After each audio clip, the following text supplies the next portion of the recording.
everyone! I'm your cooking mom once again. At ito guys, samahan niyo akong magluto ng tinola. Ayan guys, naglagay na tayo ng oil sa ating pan. Ayan. Magsusutay na tayo ng ating ginger muna guys. Gusto ko makuha muna yung aroma ng ating ginger.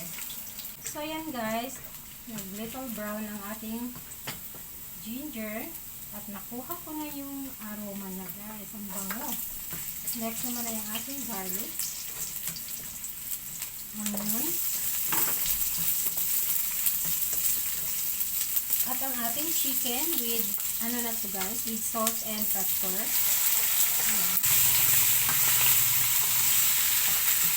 So ayan guys,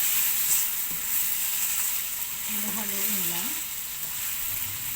Simmer muna natin siya guys ng mga 3 minutes. So, hintayin lang natin na matuyo yung ating sauce, yung liquid niya guys. Kailangan matuyo. So, ayan guys, nakuha na natin yung pagka-golden brown ng ating chicken. So, pwede na tayo mag-add ng water. Ayan.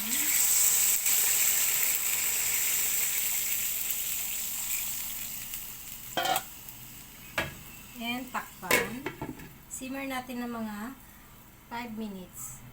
So, after 5 minutes, guys, ayan, kulong-kulo na siya, guys. So, mag-a-add na tayo ng flavor.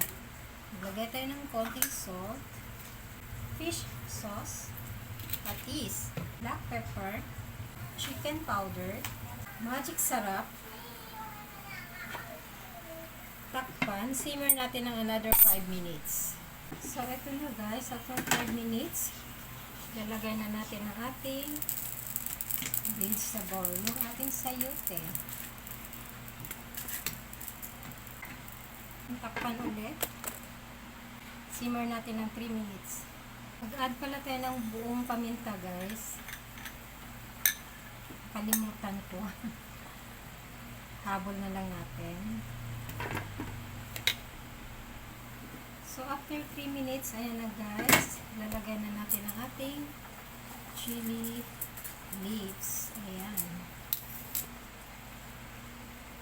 Ito na ang ating finale guys. So, konting kulo na yan guys. So, we're done. Thank you for watching. Bye everyone.